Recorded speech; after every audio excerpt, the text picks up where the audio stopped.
Bhagavate Vasudevaya. Namo Bhagavate Vasudevaya. Om Namo Bhagavate Vasudevaya. Hare Krishna, dear devotees. Thank you for joining us. So today we wanted to just continue with the life and times of Srinivas Acharya. There was a little bit left from yesterday.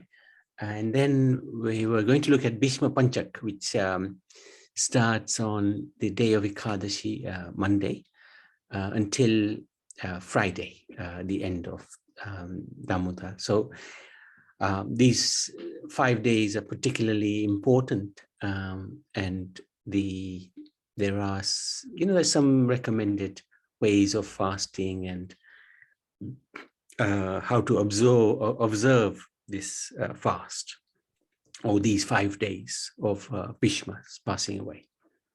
So let's have a look at Srinivas Acharya. So the books were stolen by the king, and then Srinivas eventually recovered them from the king. The king, these books were the ones that were written by the 6 Goswamis, and they were being transported by the wonderful 3 devotees, Narottam Das Thakur, Shyam Nandan, and Srinivas Acharya, from Vrindavan to Bengal. And on the en route, unfortunately, the books were stolen. But Srinivas Acharya, he stayed back. The other 2 devotees, Narottam and Shyamananda, went on their way to continue their journey. But Srinivas managed to recover these scriptures. And the king, although dacoit, he actually was Vaishnava. He submitted himself to Srinivas. And he said to Srinivas that you are actually the real king, for you have love for Krishna. I am not even worthy to be in your presence.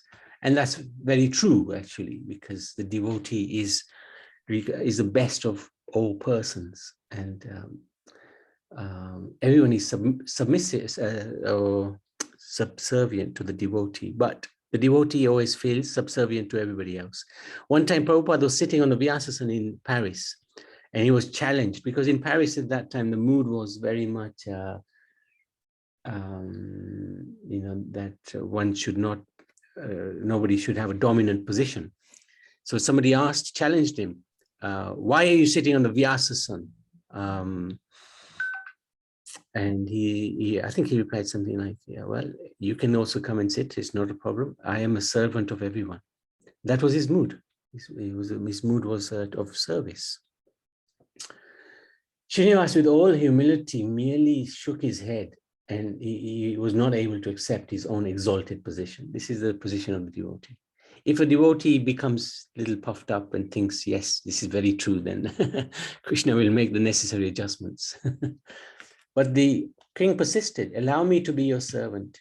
How can I serve you? My entire kingdom is at your disposal.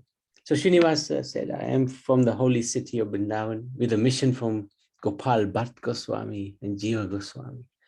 Srinivas replied, I was to bring their writings to Bengal. Unfortunately, this treasure was robbed within your kingdom. If I cannot retrieve these books, I would prefer to lose my life. Can you help me get these back?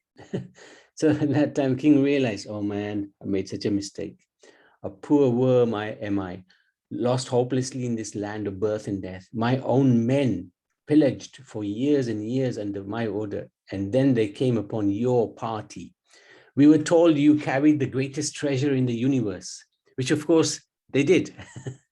And we naturally pursued it. I cannot express my sorrow. Reflecting for a moment, the king said, but there is a positive side to all of this. Our meeting would not have been otherwise.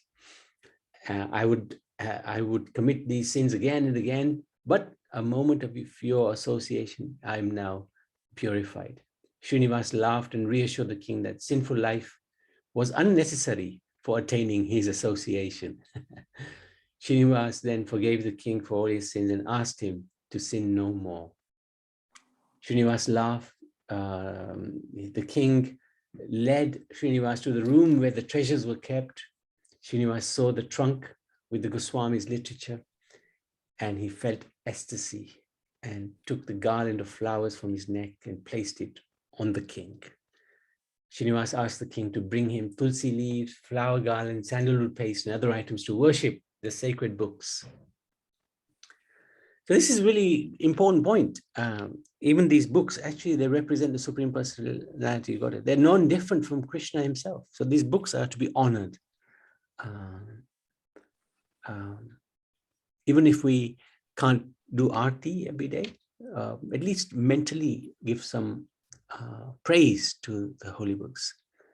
The king brought everything, and his own initiation ceremony followed. So he was initiated by reciting into the king's ear the Mahamantra, Hare Krishna, Krishna Krishna, Hare Hare, Hare Ram, Ram Ram, Hare Hare. Srinivas initiated him. According to the Prema Vilas, Srinivas gave the king the name Hari Charan Das. Jiva Goswami later showed the king special mercy by writing a letter in which he renamed him Chaitanya Das. The king's wife, Queen Sulaksana, and their son, Prince Dari Hamvir, also became Srinivas's surrendered servants. The queen's initiated name is unknown, but the name was the boy was called Gopal Das. Krishna Vallabh and Vyasacharya also became dedicated disciples. So these two, I believe they were the priests in that king's court. The initiation of the king and his loyal subjects was an important event in the history of Gaudiya tradition. Vishnupur soon became a great center of Vaishnavism. And I still believe it, I still understand it is somewhere in Bengal. In all of Bharat, only in Vishnupur did Gaudiya Vaishnava culture and art develop without foreign or distracting influence. Even the Muslim intrusion was minimal. Consequently, the architectural and sculptural art of Bengal from the beginning of the 17th century onwards is nowhere found in such abundance and in such pristine form as in the Vaishnava movement of Vishnupur. This is one of the many virtues of the royal patronage. So this king also, he wrote many songs in praise of Krishna and Chaitanya Mahaprabhu, and also his own guru, Srinivas. Much of his exquisite poetry can be found in the Bhakti Ratnakar and the Pada Kalpataru. The king's beautiful voice reflected in his literary work helped him in his mission of spreading Vaishnavism throughout his domain. This is really amazing fortune. If you have some so-called material power and you become a devotee, then the opportunity is so fantastic. In fact, we all have something to contribute to the cause. Yeah, we may not have like the resources available to the king, but whatever we have,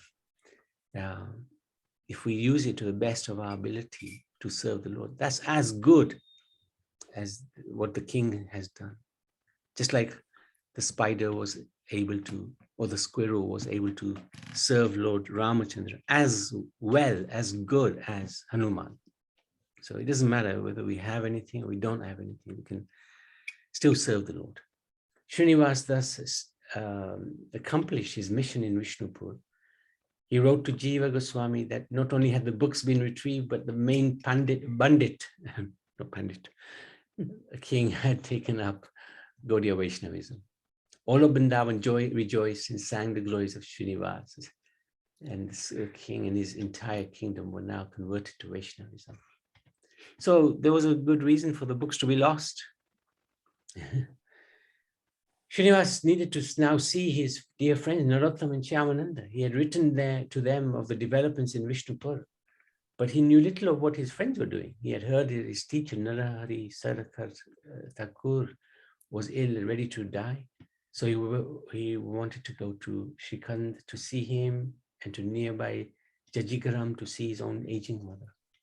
Bidding farewell to King Virhambir, Srinivas took chest of books to Jajigram, and there he told the devotees what happened. Everybody was very happy, but they were also very sad because at that time Vishnu Priya, the beloved Dharmapatni of Chaitanya Mahaprabhu, had left this world. So that, of course, was quite a big shock. few days later, a message came from Narahari Sarkar and Raghunandan Thakur asking Srinivas to come to Shikhand. And he went there, he met with Narahari, who was his spiritual master, right? Mm. And he suggested that Srinivas get married. First Shiksha Guru. First Shiksha Guru, Gopal Bhatt is his Diksha Guru. Diksha Guru. Yeah. His mother is a great devotee, Shri Hari, Narahari said. She had been rendering service, your mother, sorry. So this is Srinivas's mother.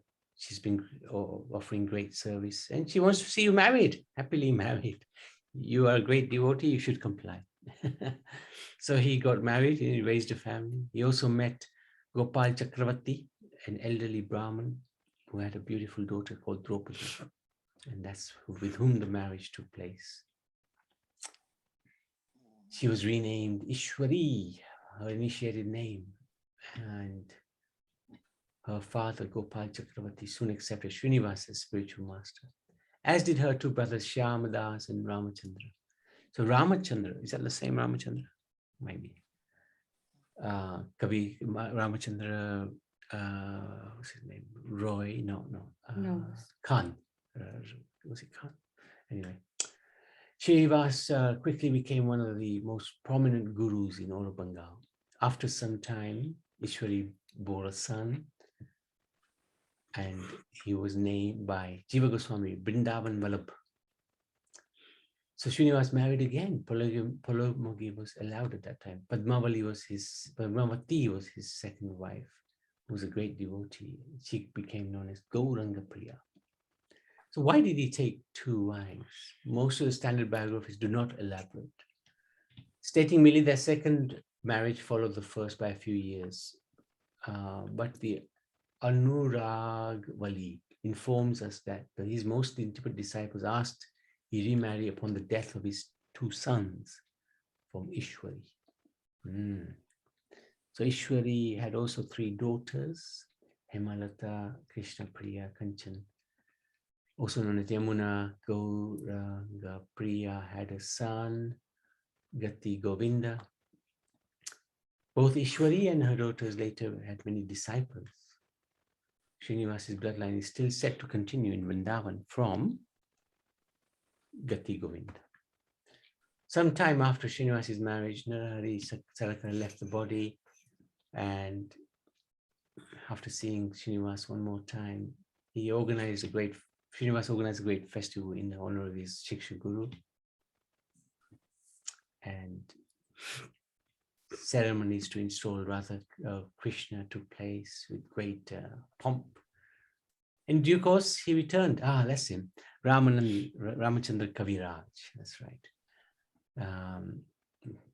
So he went to Vrindavan, and Ramachandra Kaviraj was one of his main disciples, followers, who is very famous actually. He's got many songs he's written, especially that, was it Shri Krishna Chaitanya? Prabhu Goya Koromare. Ramachandra and his brother Govinda both were his disciples. So these were the brothers of his wife, brother-in-laws.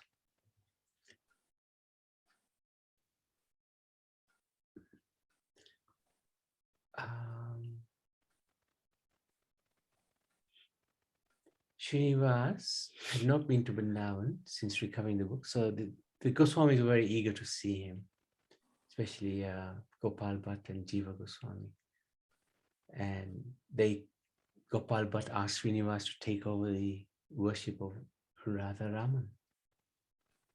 And he gave the onus of the worship to Gopinath Pujari.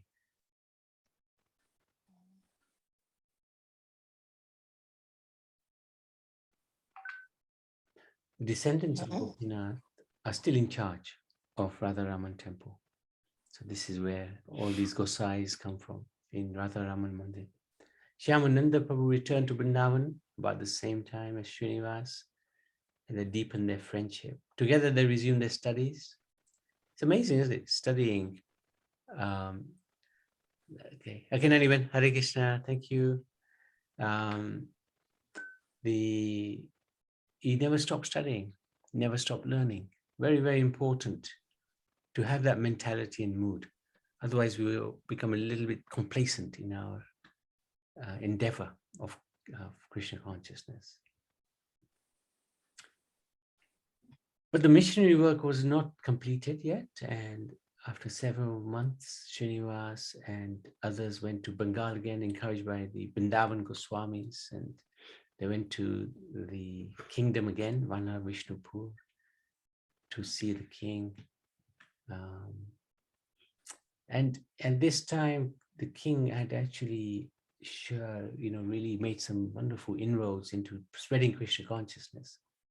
And he had a successor, Raghunath Singh, who built Vaishnav temples in many villages which were popular with the tribal people. His daily activities, Srinivas, he would write,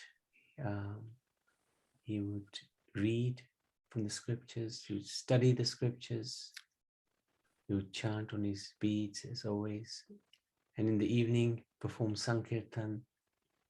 Devotee is always busy, right? Always got something to do. And at night he would instruct his devotees and talk about the pastimes of Krishna. He only wrote 4 songs, but he's written 5 songs, sorry. He's written a commentary on the 4 essential verses of Bhagavatam. That's the core verses. Chatu Sloki, yeah, thank you. His other work was the Goswami Astakam. Oh, don't know if we've read that. Oh, we have. One day no, I can't remember how it goes. Yeah, that's right. One day Shri Guru Shri Uto Padakama. No, that's not the one. Shri Rupam Sisana. No, forgot it. I think Karuna will know it very well. Vande Rupa Sanatana Gujugo Shri Jiva Gopalako. Thank you. Very good. Who was that? Was that Sitaram? Sitaram. Okay, thank you, Sitaram. Nice one. Srinivas Acharya ki jai. So